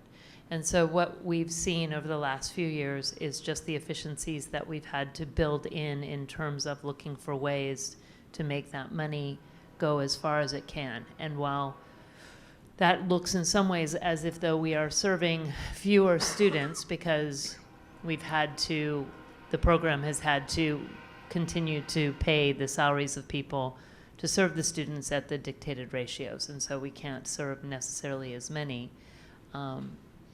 But without going into the detail, Gene Guzzi and his team does very carefully look at ways to maximize the way to use the money that we get to serve as many kids as we can throughout the district, and now working harder to combine with the Seattle preschool program to the extent that it makes sense in order to move towards the full day scheduling, which is something that the feds have also encouraged Head Start programs to do. Does that sound about right, Jean? Yes. Yeah. Questions, comments, concerns from my colleagues? Thank you, sir. Thank you. Number 9, City of Seattle, Families and Education Levy Funding for Seattle Public Schools for Summer Learning 2018 and the 2018-19 school year. This came before A&F May 14th for Approval. approval of this item. Would accept $19,646,687 in grant funding from the City of Seattle's Family and Ed Levy. Good evening, Directors. Michael Stone, Director of Grants and Fiscal Compliance. As before, this is the annual funding coming from the City of Seattle Family of Education's Levy that will fund elementary, middle, and high school innovative programs for next year and the summer learning for this year.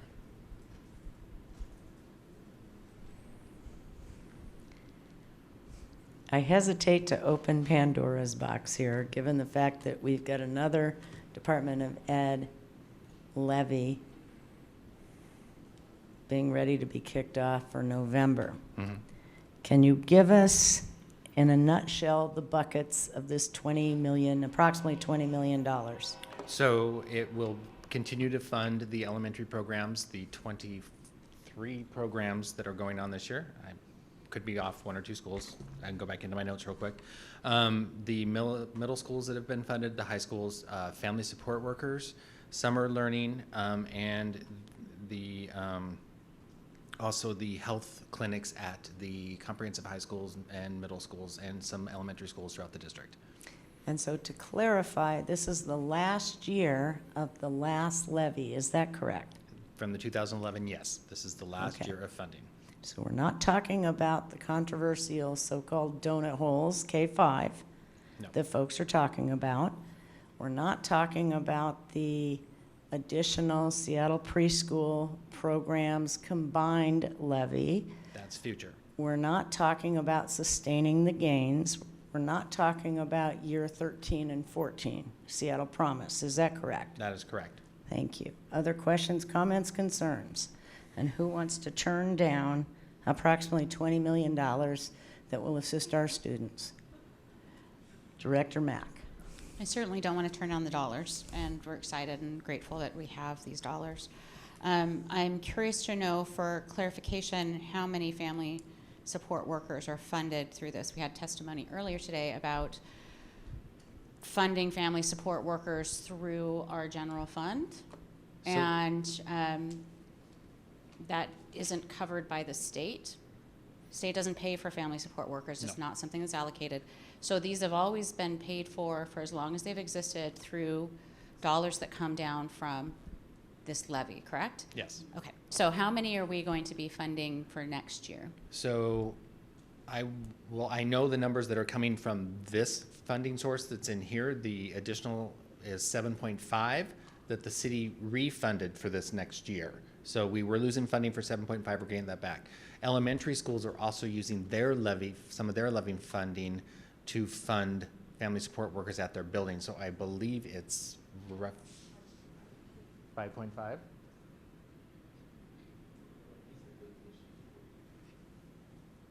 Oh, Pat is here. Yeah, clarification on the total number that we had last year and the total number that we'll have next year. Are we losing, gaining? What's happening? Pat Sander, Coordinated School Health. So we're actually losing some positions. We have one of the school-based positions was reduced to a 0.5. We also had a family support worker at Rainier Beach, family support specialist, that position was not reallocated for us to be able to use. So we had also, one of our family support workers has taken on a master's of social work, and so she's been hired as a social worker. So what we're actually losing right now is one person. We have one person that's in the RIF status for the current population of family support workers. So we're basically down 2.0 positions, because we had purchased a position with some one-time money that we had also. Other questions, comments, concerns? Director DeWolf, please. And I think, and I was just talking to Jolynn, that schools can also decide to hire family support workers, and it's just in their options per school, and so there could be more. It's just dependent on certain schools. Yeah. Are those the weighted staffing standard choices that have to be made, Assistant Superintendent Berge? And Ms. Gallardo, could you come up and introduce yourself, please, since you're alumna of this fine place and since we're working so closely together? Thank you. So I think Pat was going beyond this bar, this action. It had expanded past what this grant was giving us. Family support workers, it's an option. They can buy it with their discretionary dollars. There's enough dollars given out to the schools that oftentimes they'll buy up certain FTE, and they have choice on that. So that would be outside of this city dollars. Yeah, and just to bring back clarification to this bar and what the city is currently funding for next year, that was actually my original question. And I'm glad we get the overall picture of how many family support workers there are, but 7.5 is what the funding from here, specific funding for family support workers, but then buildings are purchasing 5.5 FTE with their own FEL funding, but that's not, I don't have the breakdown of each building's budget a total in of 13 FTE, 7.5 of which are covered by the Family and Education Levy. That's, I'm counting that in the 7.5. I know. Yeah. So it's 13 total funded by Family and Education Levy. Some is building funding, some is the central funding. There's two pots of money that's paying for family support workers from Family and Education Levy dollars. But it's all still being covered by the Family and Education Yes. Levy dollars, and it's not state dollars, and it's not operations levy dollars. And okay, that's the clarification I'm looking for. Okay. Thank you. Yeah. Ms. Gallardo, could you introduce yourself quickly, please? Thank you. Good evening. Veronica Gallardo. I am the Proud Division Director for K-12 Education for the Department of Education and Early Learning for the City of Seattle. And you used to work with us doing what and for how long? So I have the proud honor of being the former principal at Wedgwood Elementary and the former director for ELL and International Schools, total 15 years. Thank you so much. Okay, we are moving on. Thank you. Number 10, acceptance of screening and brief intervention and referral, SBIRT services grant for the amount of $1,020,000, $340,000 per year through August 31, 2021. This came before A&F May 14th for Approval. approval of this item would authorize the superintendent to accept the school-based screening and brief intervention and referral to treatment grant from King County in the amount of $1,020,000, $340,000 per year for the 3-year period from September 1, 2018 to August 31, 2021. Quick intro, please. So this was a grant written by Lisa Davidson to bring in some more support. Written by whom? Lisa Davidson. Whose title is?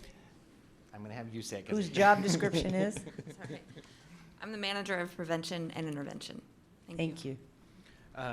As part of the Best Start, King County Best Start for grants to bring in some more support at our middle schools for early intervention and referral treatment. Questions, comments, concerns? Thank you. Number 11, Center for Disease Control and Prevention, CDC, promoting adolescent health through school-based HIV prevention grant. This came before A&F May 14 for Approval. approval of this item would authorize the superintendent to accept CDC promoting adolescent Health through School Board HIV Prevention Grant for the amount of $1,790,425, $358,085 per year for 5 years, should the grant be awarded to the Seattle Public Schools. Should the grant be awarded? It has not been awarded? It has not, because of the process for committee and getting things forward. We needed to bring and ask approval, for your approval, to accept the funds should we get the grant. This is a grant we have had in the past. We have not had it for the past 5 years. We are now eligible again to apply for it. So the district has done that, applied for it, and we're hoping to receive the grant. But if we were to receive it, the funds come due, we can get the funds starting August 1. So to start the process, we wanted to make sure we could get this up and running by the time school starts. We're asking your approval now. And for the last 5 years, we've been funding our HIV prevention how? I will let Ms. Love speak to that.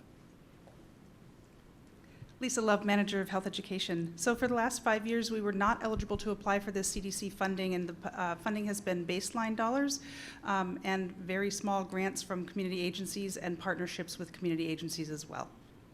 Thank you. Questions, comments, concerns? Director Mack. I'm super excited for this one and the last one that I didn't ask a question on in the interest of time, but the question that I have that gets raised around these grants that we're accepting is ensuring that every student across the district actually has access to these really important services. And in the previous grant, we know that some schools did not apply and are not getting those services because of, for whatever reason it didn't happen. And for this one, it is more comprehensive across the district, but my question is more of a systemic question as to the grants and funding and overall picture of, are we providing the same services in every school for every child to have access to these services and where those gaps are? I'm curious to know if we have a comprehensive report somewhere that actually shares that information, or we have a way to look at that, because when I look at the funding and the grants that are coming in, it says this school has it, this school doesn't. It leaves me concerned that there are schools that are missing out on needed services. Specifically to this grant that we applied for, or just grants in general? Specifically to health-related services. So we get grants that fund health-related services. We didn't talk about it in the family education one either, but family education levy dollars fund health clinics at some schools. Mm-hmm. There are other schools that don't have full-time nurses. So we have a big discrepancy in actually the services that are being provided in our schools.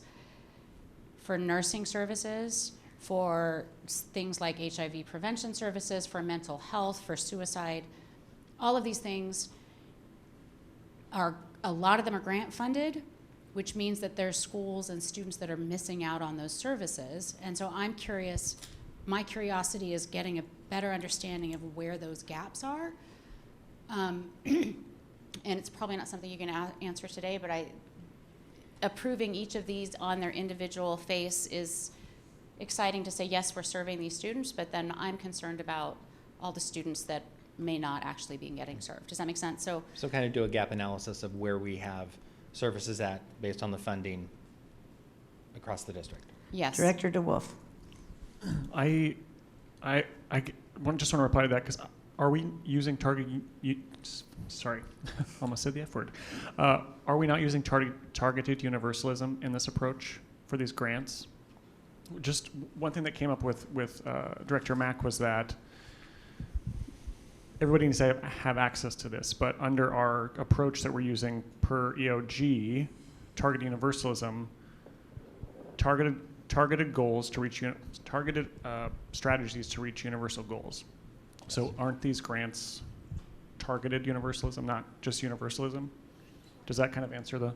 Yes. I would say yes.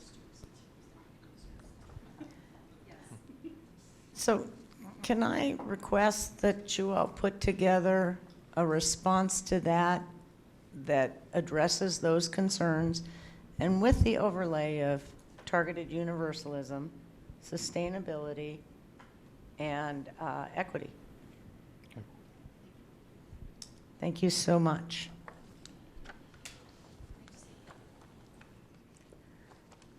Number 12, Kids in the Middle grant from the Nestholm Family Foundation. This came before A&F May 14, 4.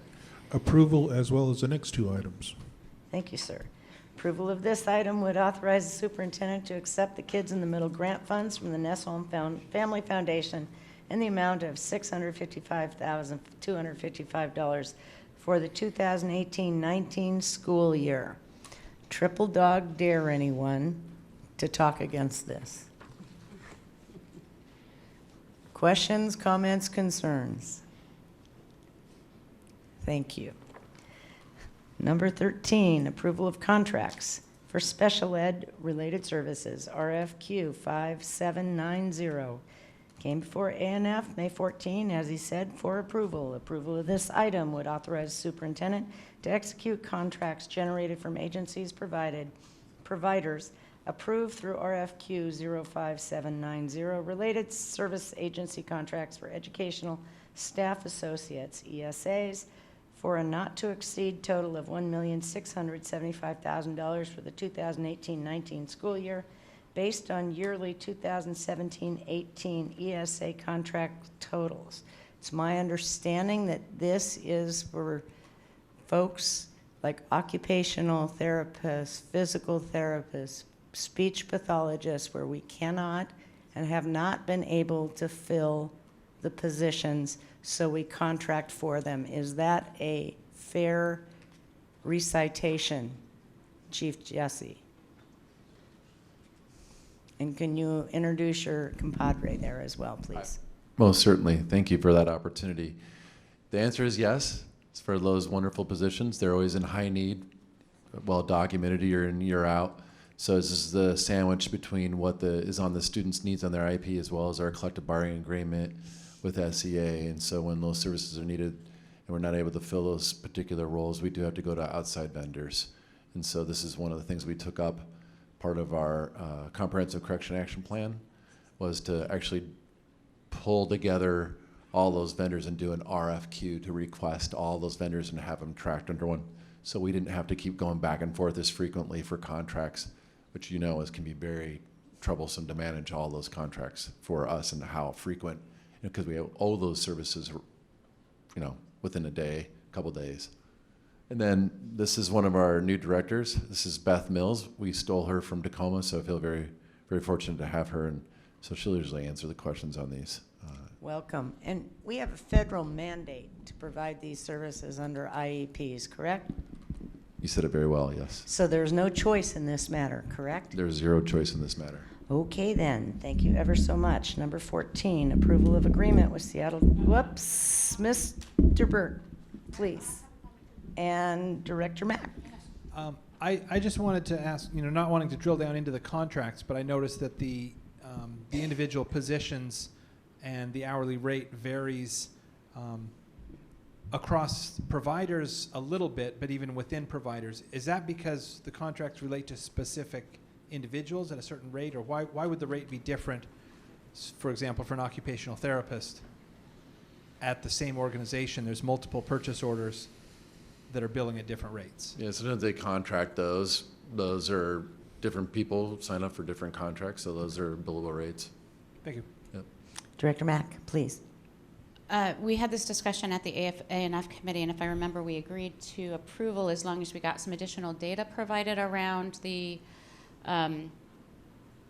amount of demand and need for these services and how much of that is being provided by our district employees and how much are we moving into these contracted billable hours, which are, I think, at a substantially higher rate than if we're providing it during, through staff. And to tack on to, so that's my first question, but I want to tack on to Director Burke's comment about the variation between the billable hours and a generalized concern I have over having some analysis to the appropriateness of those billable rates and so forth. But So the billable rates are set in the RFP. That's part of the process that we go through. We agree to pay certain rates. So that's part of the contracting that we do. I think that the discussion that we had at ANF is that we would try our best to see if that data was readily available.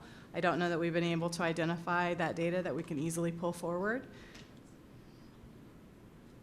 As far as the number of we don't have a sense of how services. much we're contracting out versus how much we're providing in-house.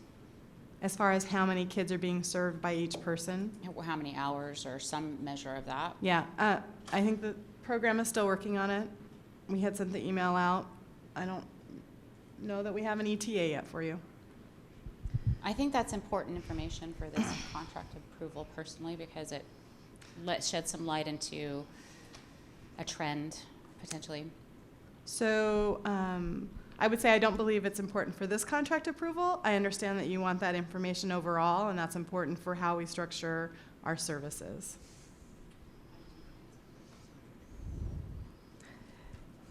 In the next 2 weeks, can best efforts be made to get this information to the board? Yes, we always make our very best efforts, and we will continue to do so. And I appreciate that very much. Thank you. Okay. Number 14, approval of agreement with Seattle Children's for hospital-based educational services. This came before ANF May 14 for approval, as said the chair previously. Approval of this item would approve a contract for $465,500 with Seattle Children's Hospital to provide hospital-based education services. This is another compliance issue mandated by federal law. Is that a fair comment? Yes, it is. We have this contract every year.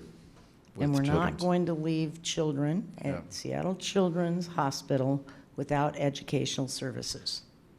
That is correct, yes. Thank you. Number 15, BTA 4, BEX 4, approval of 4 actions related to the Daniel Bagley School Modernization and Addition Project. This came before OPS May 10 for Approval. approval of this item would authorize a $10 million budget transfer, a contract amendment, a resolution, and the GCCM alternative construction delivery method for the Bagley Modernization and Addition Project. Take it away. Yes, this is a project that was contemplated both in the BEX 4 capital levy and the BTA 4 capital levy. What was contemplated in BEX 4 was construction of 10 classrooms and an addition to the existing gymnasium. I highlighted at the operations committee, the existing gymnasium is very narrow, and to expand that, you would essentially be creating a bowling alley because of its current configuration from a structural standpoint. And so this budget increase is to build a new gymnasium, to relocate the existing library to the current gymnasium, and then infill the covered play area to create a music classroom and add an additional classroom on this school site. In addition, we will have 2 what we say are small group learning areas outside the new additions to create some spaces for classrooms to gather, and then also to create some spaces for accelerated learning or for kids who need individual help on catching up. And so that is the background information for the budget request. We are also would have to modify the architect's design contract, and you have the amount in front of you of $482,000.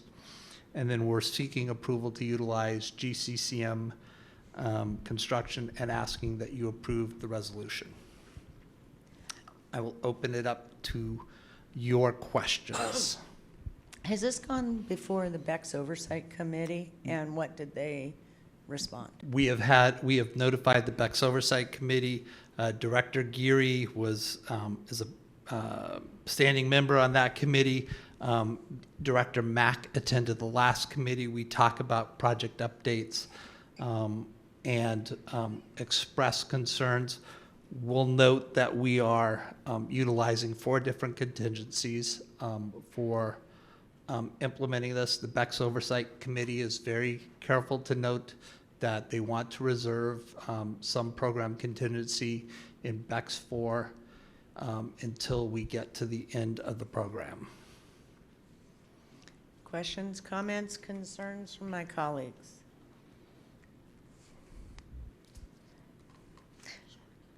Director Pinkham. Just with all these budget transfers, how are we doing with the contingency budgets on the other programs? We are getting down on the BEX 4 program contingency. Director Pinkham, I will note we only have 2 more projects to bid on BEX 4. And when I say projects to bid, large projects of the scale of Bagley Elementary School. One is Bagley, and the other is the second phase of Wing Luke. All the other projects on the major projects have been bid and have been awarded and have either been delivered or are currently under construction. Loyal Heights is finishing up this month. We're going to be touring that on the BEX Oversight Committee in June. Lincoln High School will finish in the summer of 19. Queen Anne Elementary School will finish in the summer of 19, leaving us just 2 more projects. Wing Luke will begin, will bid in the fall of 18, and Bagley is planned to bid in the the spring of 19. So we only have 2 more projects to bid on BEX 4. On BTA 4, we have all of our projects under construction or nearing completion, with the exception of Webster, that will bid again in the spring of 19. So those are really the 2, the projects that bid are the projects that we have at greatest risk as to what, the market could potentially do. And we believe we have adequate funds in our contingencies to address market conditions should they change. Director Burke. Apologies if you already covered this, because I was trying to read and listen at the same time, and my brain only takes 1 input, so I probably broke both of them. So was this Bagley project, or this represents an addition to an existing planned project? The Bagley project was initially contemplated as a BEX 4 10 classroom addition and expansion of the existing gymnasium. Those were the big items cited. That was planned as part of BEX 4 and Correct. put out to the voters saying, we're going to do Bagley, we're going to do it this way. We're going to do an addition to Bagley. And now we're going to add to it. Well, when I came on board, we went out and we did, I went and surveyed all of the BEX projects that, and one of the comments I heard from our facilities department at the existing Bagley Elementary School, so the school that is there today, is the mechanical systems are not functional. They're original to the building, and the building was constructed in 1930. The electrical systems are not supportive of a current educational program. They're original to the building. Structural systems should have significant improvements as well for seismic upgrades. We made that part of BTA 4. Prior board approved that, of which Director Pt2 was the only member on the diocese that was approved that capital levy. Construction market, not diocese. Please, no. Okay. Construction market conditions have changed, costs have increased, but we've also recognized that the initial plan for the gymnasium did not recognize the structural system. And so we're proposing the size of the gym, a new gym that's sized to the elementary ed spec. So to echo back, probably oversimplified, Bagley was identified and landed on an earlier BTA levy. And BEX levy. Correct. And then through the combination of recognizing a need for more capacity, ed spec alignment, and cost escalation due to the construction environment, we're looking at this bar today. Correct. Thank you. That would be a great summary. And would it also stand to reason that we're being responsive and nimble in making these changes, recognizing earlier plans that were left wanting? Yes, that would be an accurate statement as well. And I would also say, responding to the elementary educational program that has been revised since BEX 4 was initially contemplated. We updated the elementary educational program, EdSpec, Director Harris, in the summer of 2015. Thank you. Yep. Thank you very much. Okay, number 16, BEX 4, BTA 4, approval of the site-specific educational specifications for the Daniel Bagley Elementary School Modernization and Addition Project. This came before Ops, May 10. For consideration. I've got for approval here. Sorry. On number 16. I was skipping ahead. Yes, for approval. Just checking. Approval of this item would provide the design teams with information about the program space required to support the education program of Daniel Bagley Elementary School. Quick synopsis, sir, please. So as indicated in the last conversation, we updated the elementary educational specifications in summer of 2015. While the levy was clear as to what, the BEX levy was clear as to what the additions were, we asked that our architects do a comparison with the 500 student elementary school because the added classrooms were most closely aligned with the 500 student elementary school. They've given you a summary sheet as an attachment that notes where the differences are. And I would say we're going to have a fantastic school when this is approved and completed. So. Thank you. I love that segue you got in there on the last one. Well done. Number 17, BTA 4, award contracts K5098, K5099, K5100, K5101, and K5102 for athletic field lighting projects at Ballard, Cleveland, Franklin, and Roosevelt High Schools, and Robert Eagle Staff Middle School. This came before Ops, May 10 for consideration. Approval of this item would award contracts with the King County Directors Association, KCDA, with a total combined amount of $2,381,589 for the athletic field lighting projects at Ballard, Cleveland, Franklin, Roosevelt High Schools, and Robert Eagle Staff Middle School. So this contract is really in response to an action of a previous board that revised the bell times for our high school programs, for our high schools, and so therefore we are shortening the duration of time after school in which light is available to implement co-curricular activities.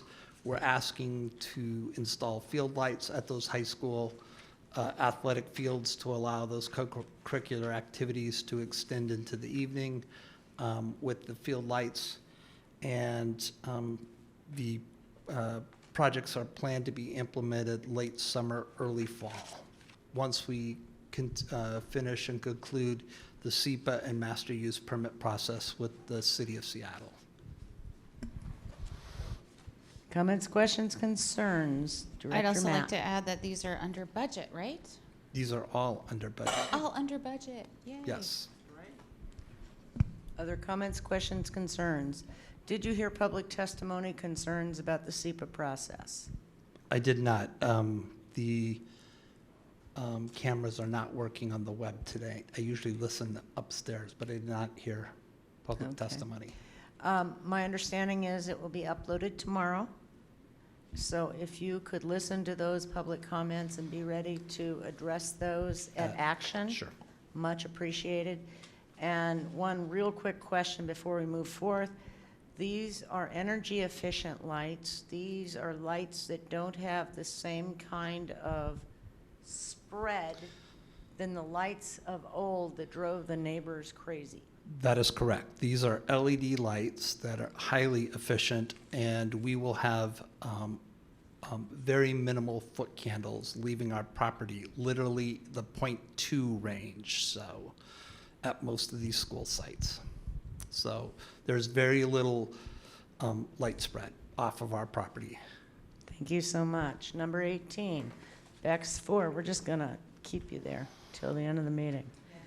Award construction contract P5116, bid B01839 to Rhine Demolition LLC for Wing Luke Elementary School Replacement Project Phase 1. Came to ops May 10 for Consideration. approval of this item would provide authorization for the superintendent to enter into a construction contract in the amount of $1,815,875 plus sales tax for the Wing Luke Elementary School Replacement Project Phase 1. So yes, this is the first phase. This would allow work to begin on July 15th. This would be the demolition of the existing school and then all of the rough grading required for the future erection of the building, which is planned as phase 2.